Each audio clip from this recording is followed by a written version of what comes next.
나라에 귀 쓰이게 하시고 힘들고 어렵고 지쳐하는 많은 사람들에게 하나님의 사랑과 위로가 가득 채워지는 귀한 헌금이 되도록 도와주세요. 예수님의 이름으로 기도합니다. 아멘. 함께 오늘 말씀을 보도록 하겠습니다. 네. 자, 오늘 이삭 양보할 줄 알았어요 라는 제목으로 창세기 26장 22절 말씀입니다. 구약성경 35페이지에 있어요. 우리 친구들 벌써 아멘으로 대답하면서 이게 책 표시해가지고 말씀 찾은 친구들도 있고 아직 못 찾은 친구들도 있을 것 같은데 네. 거의 다 찾았나요? 창세기 26장 22절이에요. 구약성경 35페이지. 약간 길긴 하지만 우리 한 목소리로 읽어봤으면 좋겠습니다. 창세기 26장 22절. 자, 준비하시고 시작. 이삭이 거기서 옮겨 다른 우물을 팠더니 그들이 다투지 아니하였으므로 그 이름을 르호봇이라 하여 이르되 이제는 여호와께서 우리를 위하여 넓게 하셨으니 이 땅에서 우리가 번성하리로다 하였더라. 아멘. 네. 좋습니다. 우리가 지난주까지 여름 성경학교를 벌써 4주차에 걸쳐서 마무리를 했는데요. 이제 벌써 8월 마지막 주고요. 이제 새로운 공과가 또 시작이 되었네요. 자, 우리 친구들 멋지게 지난 8월 첫 주부터 넷째 주까지 스티커든 사인이든 도장이든 체크해가지고 멋지게 이 출첵판에 자 체크를 해봤나요? 자, 지난번에 열심히 사진으로 이제 인증샷을 보내준 친구들 있었어요. 전사님이 또 갖고 왔고요. 네, 이 준호도 막 이렇게 여기 이제 얼굴 말고 공가로만 보내준 친구들도 있고 우리 다 했다고 이렇게 스티커 판도 이 출첵판도 보내준 친구들이 있었어요. 자, 우리 지난주 말씀을 그래도 우리 여름 성경학교 4주에 걸쳐서 했었는데요. 한번 우리가 정리를 해보고 그리고 오늘 말씀을 들어가 보려고 해요. 자, 우리 전체 주제가 하나님이 나를 사용하세요 라는 주제로 1과는 나는 아주 특별해요 라고 해서 중요한 단어가 있었는데 두 글자로 각 과마다 전설하고 정리했었죠. 첫 번째는 가치였죠. 그리고 2과 내게는 목적이 있어요. 여기서 2과에서는 목적이었죠. 자, 그리고 3과에서 나만이 해야 할 일이 있어요는 바로 소명이었고 마지막 4과 나를 하나님께 드려요. 이걸 두 글자로 뭐라고 한다 했죠? 헌신. 네, 이렇게 가치, 목적, 소명, 헌신. 이런 주제로 우리가 함께 4주 동안에 멋지게 친구들이 말씀도 듣고 공과도 하고 찬양도 하고 여러 가지 활동들도 해봤었어요. 자, 그렇게 우리가 하나님이 나를 사용하세요 라는 주제로 4주간에 걸쳐서 성경학교를 잘 마쳤고요. 자, 근데 우리가 그 전에 믿음의 사람들에 대해서 하면서 아브라함 얘기를 했었고 오늘은 이 사람에 대해서 해볼 건데요. 먼저 아브라함 얘기를 한번 정리를 해볼까요? 먼저 하나님이 아브라함을 갈대아 우르에서 살고 있는 아브라함을 부르셨죠. 그리고는 부르셔서 내가 내게 지시할 땅으로 가라고 너가 살고 있는 고향도 아버지도 친척도 다 떠나서 하나님이 가라고 하신 그 땅으로 가라고 했죠. 그래서 이 갈대아 우르에서 아브라함은 저는 못 갑니다. 여기가 너무 좋습니다. 라고 하지 않았고 네 그러면 제가 순종하면서 가겠습니다. 라고 하면서 이제 가다가 누구누구랑 갔냐면 바로 아브라함과 아빠 데라랑 사라랑 조카 롯이랑 이렇게 4명이서 가다가 아버지 하라는 보니까 없어요. 왜? 가다가 데라는 하란에서 먼저 아빠는 돌아가셨고 이 3명이서 이제 하나님 가라고 하신 그 땅으로 가는 거죠. 그렇게 가면서 하나님이 얘기해 주신 게 있었어요. 꿈에서 환상 중에 얘기해 주시면서 엄청나게 많은 민족들이 너에게 하나님이 주실 거라고 너에게 올 거다. 이렇게 많은 하늘의 별처럼 바다의 모래처럼 엄청나게 많은 민족들 자손들을 너에게 줄 거야 라고 하셨죠.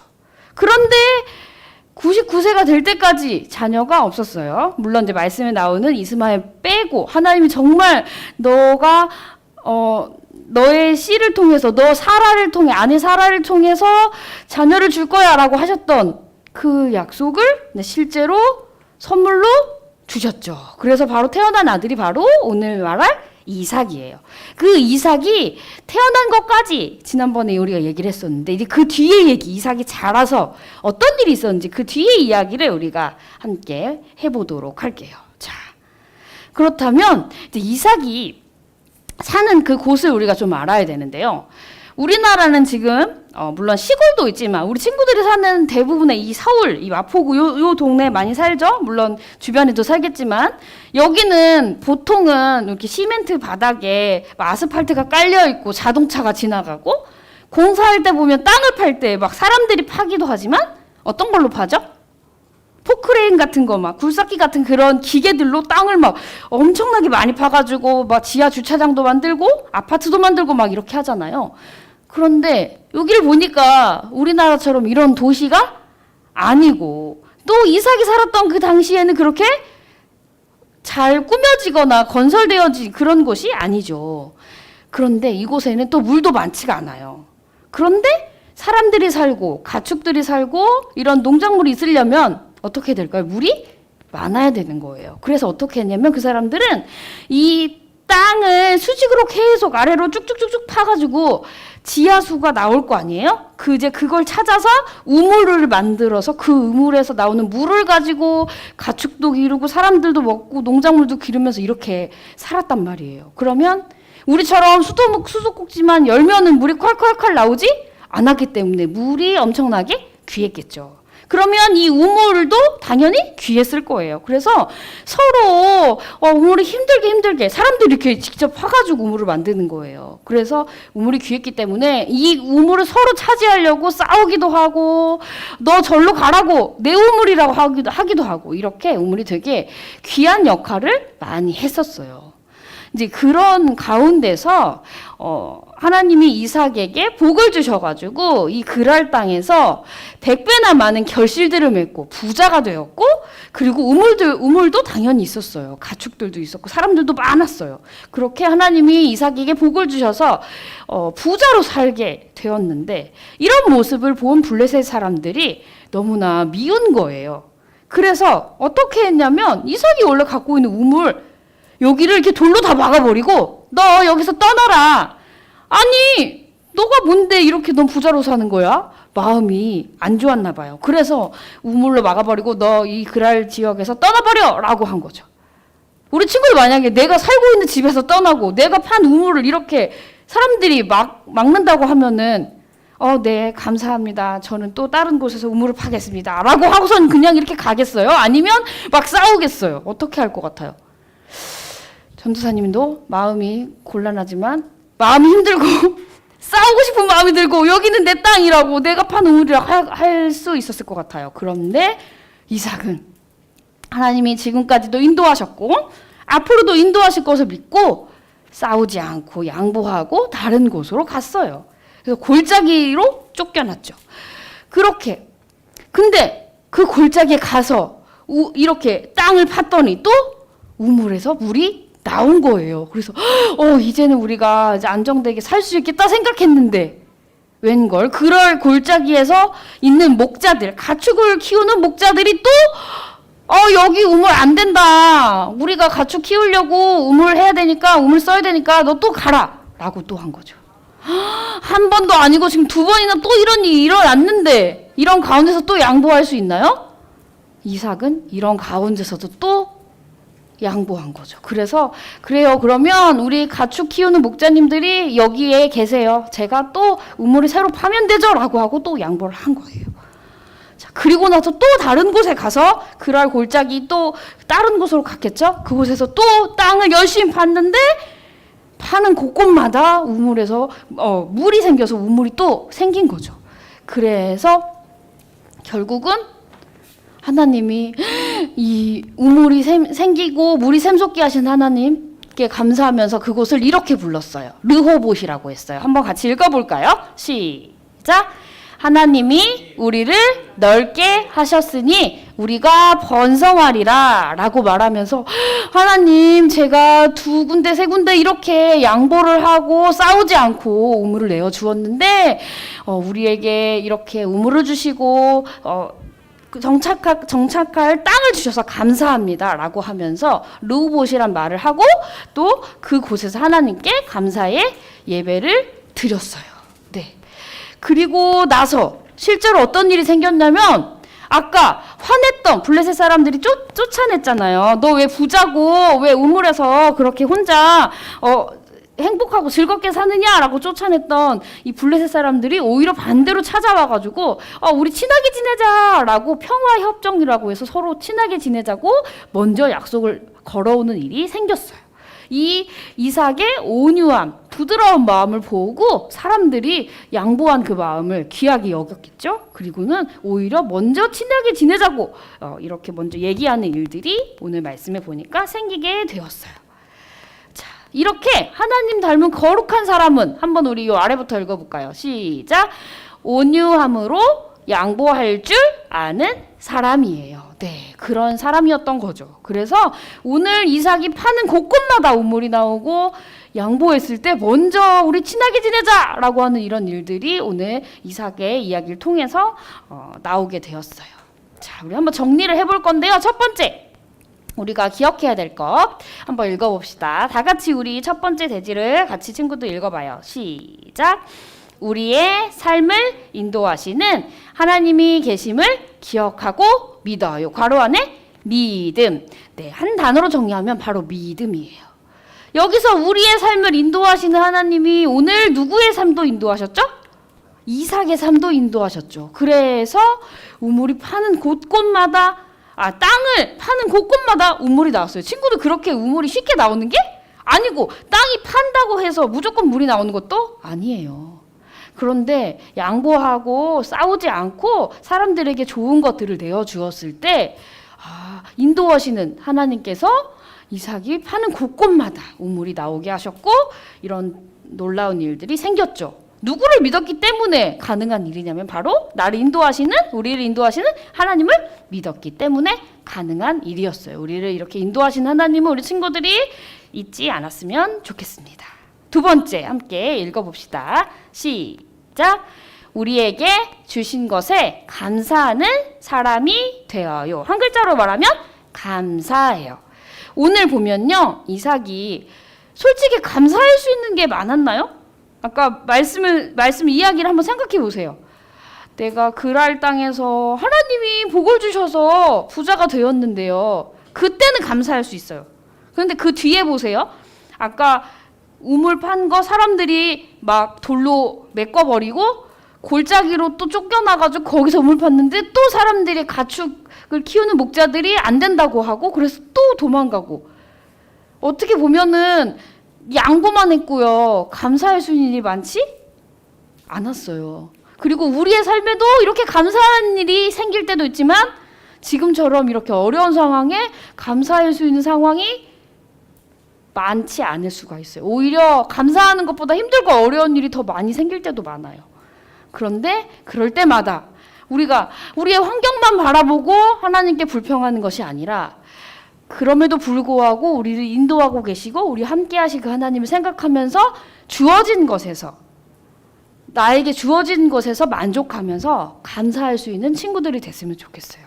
오늘 이삭도 그렇게 감사했을 때 놀라운 일들이 오늘 말씀에서 나왔습니다.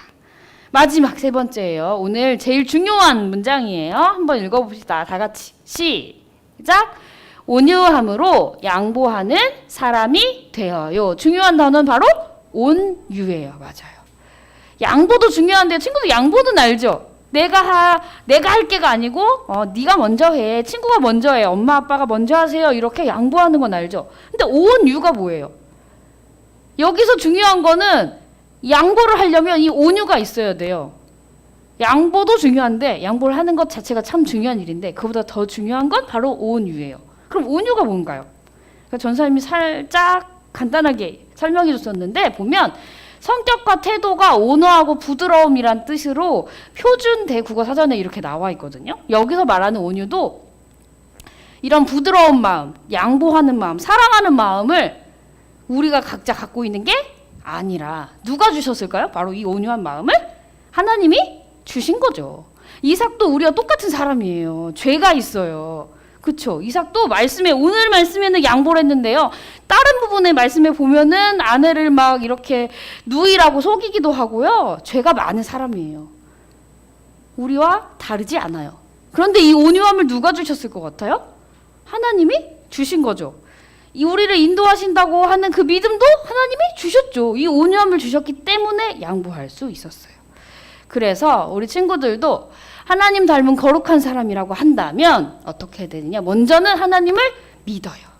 우리를 인도하시고 우리와 함께 하시고 돌보시고 이 코로나의 어려움 가운데서도 하나님 우리와 함께 하실 겁니다. 우리를 돌보아 주실 겁니다. 라고 하는 그 믿음을 가지고 하나님을 믿고 그리고 하나님께 주어진 곳에서 감사할 수 있는 친구들이 되세요. 이렇게 하나님을 믿고 감사하는 마음으로 살아갈 때 우리에게 무엇을 하나님 주실까요? 바로 온유함을 주시는 거죠. 하나님도 안 믿고 감사하지도 못하는데 온유한 마음 우리 안에 저절로 생길 수가 없어요. 그렇게 하나님 믿고 감사할 때 온유함으로 양보도 하고 내가 있는 것도 다 내어주고 나는 없는데 오히려 사람들에게 다 내어주는데 그러면 나는 아무것도 못하고 정말 이렇게 불행하게 살까요? 그렇지 않아요. 오히려 그렇게 내가 가장 좋은 것, 내가 너무 좋아하는 것 이런 걸 다 내어주고 나눠줄 때 하나님이 필요한 것을 적절하게 채워주세요. 우리를 들풀도 먹이시고 하늘에 나는 새도 먹이시는 하나님이 우리 한 사람 한 사람도 하나님이 분명히 먹이시고 입히실 거잖아요. 그렇기 때문에 그 믿음을 갖고 있는 우리 친구들은 온유함으로 양보하고 나눠주고 마음껏 사랑해주는 사람들이 되었으면 좋겠어요. 자, 그런 마음으로 함께 우리가 하나님 주신 온유한 마음으로 양보하면서 멋지게 살겠습니다 하는 친구들 함께 기도했으면 좋겠어요. 두 손 모으고 두 눈 감고 고개 숙이고 전사님이 기도할게요. 사랑의 하나님 아버지, 우리를 사랑하여 주시고 인도하여 주시고 돌보아 주시니 감사합니다. 그러나 많은 사람들이 수해로 또 코로나로 걱정하고 아파하고 힘들어하고 있습니다. 이러한 상황들을 하나님 불쌍히 여겨주시고 하나님의 은혜로 하나님의 위로로 함께하여 주셔서 이 어려움들을 잘 이겨나가게 하시고 그 가운데서 하나님의 뜻을 발견할 수 있도록 하나님 도와주세요. 그리고 예수를 믿는 우리 친구들과 우리 모두가 하나님께 기도하는 믿음의 사람들이 되게 해주세요. 그렇게 오늘 말씀처럼 하나님 앞에 우리를 인도하신 하나님께 감사하고 또 그 하나님을 믿으며 살아가게 하시고 하나님이 주시는 온유함으로 양보하며 사랑하며 살아가는 거룩한 하나님의 사람들로 살게 해주세요. 사랑이 많으신 예수님의 이름으로 기도합니다. 아멘. 주기도문함으로 모든 예배를 마치겠습니다. 하늘에 계신 우리 아버지여, 이름이 거룩히 여김을 받으시오며 나라가 임하옵시며 뜻이 하늘에서 이룬 것 같이 땅에서도 이루어지이다. 오늘날 우리에게 일용할 양식을 주옵시고 우리가 우리에게 죄 지은 자를 사하여 준 것 같이 우리의 죄를 사하여 주옵시고 우리를 시험에 들게 하지 마옵시고 다만 악에서 구하옵소서. 대개 나라와 권세와 영광이 아버지께 영원히 있사옵나이다. 아멘.